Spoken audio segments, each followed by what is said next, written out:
It's you against the world, better figure out fast who the hell you could trust. If you wanna make it past all the fakes and the lust, better figure out fast. Nah, this ain't what you want, you don't want it that bad. Can you give up all your stuff, pay attention to the facts and forget the media? Figure out your own path, can you figure out love, or do you feel wrath? Can you...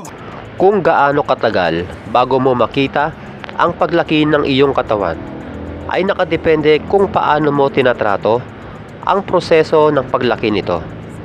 Sa isang ordinaryong tao o average people, nasa 3 buwan bago mo mapapansin ang paglaki ng iyong muscle. Subalit, maaaring magbago pa yan. Pwedeng mas matagal pa sa 3 buwan o di kaya ay mas mabilis mong maaaninag ang paglaki ng iyong muscle. Maraming dapat pagbasehan. Una, genetics. Pangalawa, nutrition. Pangatlo, ang muscle recovery. At ang pang-apat, consistency. Pero bago yan, kung ikaw ay bago pa lamang sa channel na ito, huwag kalimutang mag-subscribe, like, and share. At pakiclick mo yung notification bell upang lagi kang updated sa aking mga videos. Tumatanggap din ako ng online coaching. Kung interesado ka, message mo lang ako sa Facebook. Thank you! Ang mabilis o mabagal na paglaki ng muscle ay kadalasan nakadepende sa genetics o kung ano ba ang iyong body type. Halimbawa, nasa lahi nyo yung malaki ang buto o yun bang malapad ang katawan kahit hindi naman nagbubuhat. Ang mga ganitong genetics ay napakalaki ng tsansa na mabilis ang paglaki ng muscle. Yun bang kahit kulang sa nutrisyon, mali-mali ang ginagawa sa gym, lumalaki pa rin ang katawan. Ang tawag nga nila dyan ay genetic gifted. Sa kabilang dako, kung ang lahi nyo naman ay mga payat o maliit ang mga buto, kung tawagin ay hard gainer. Minsan umaabot ito ng 6 na buwan bago mag-umpisang magbago ang kanilang katawan ng paunti-unti. Pero kung hindi ka genetic gifted at hindi rin hard gainer, kundi kabilang ka sa tinatawag na average people o ordinaryong genetics, nasa 3 buwan bago mo mapansin ang unti-unting paglaki ng iyong muscle. Sabi nga, nasa kusina ang susi sa paglaki ng muscle. Ibig sabihin, dapat sapat at tama ang iyong mga kinakain. Kapag sinabing sapat, ibig sabihin, hindi kulang o hindi ka dapat naka-calorie deficit. Sa halip, dapat nga naka-calorie surplus ka, kahit 100 hanggang 200 calories kada araw.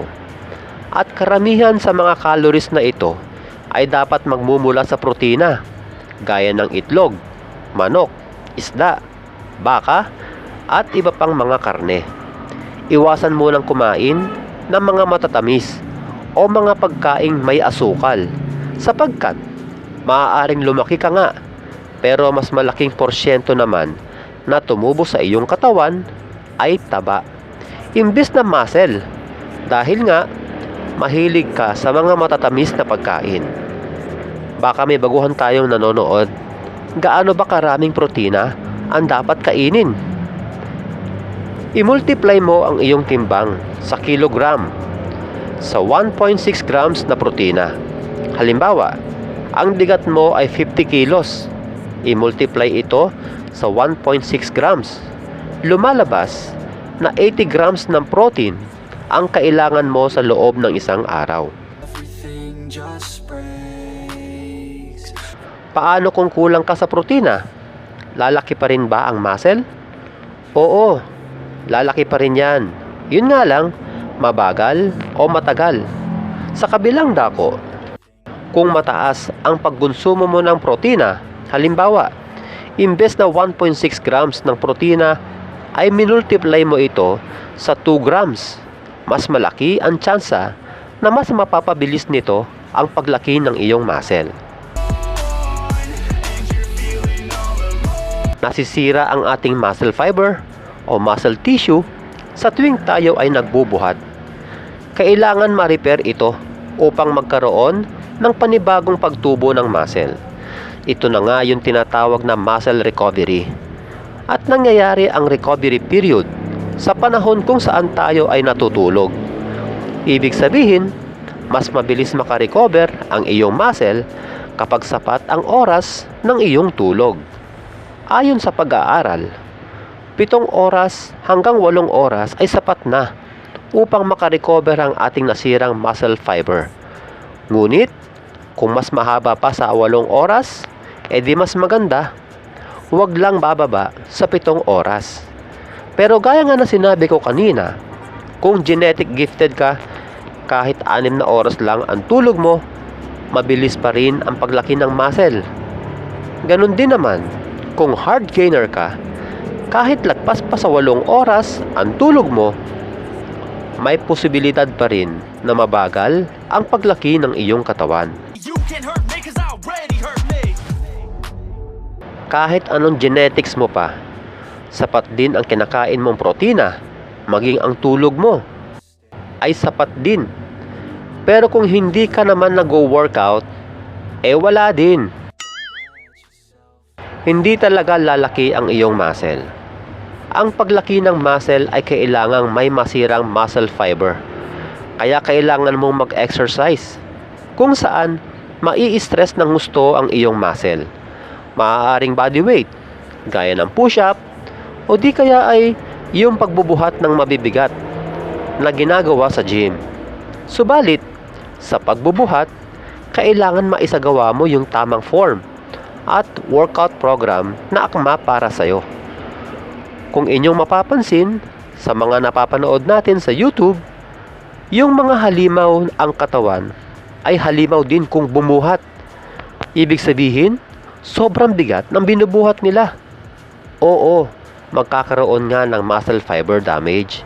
Pero minsan, hindi sa lahat ng pagkakataon ay mas mabisa itong paraan sa pagpapalaki ng muscle. Sa halip, mas kailangan nating maging consistent o dapat regular kang nakakapagbuhat. Yun bang tuloy-tuloy ang pag-workout mo? Mas epektibo ito at subok na ng karamihan kaysa sa pagbubuhat ng heavy ng mga 3 to 6 reps tapos papalya-palya naman sa pagbubuhat.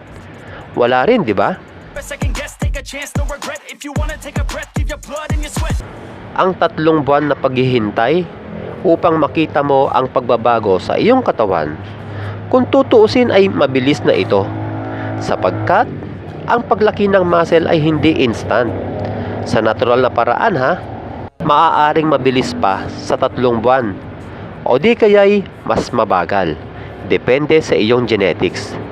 Makakatulong din ang tamang pagkain, gaya ng sapat na protein intake, pagtulog ng di bababa sa 7 oras, at pagiging consistent mo sa iyong pag-workout.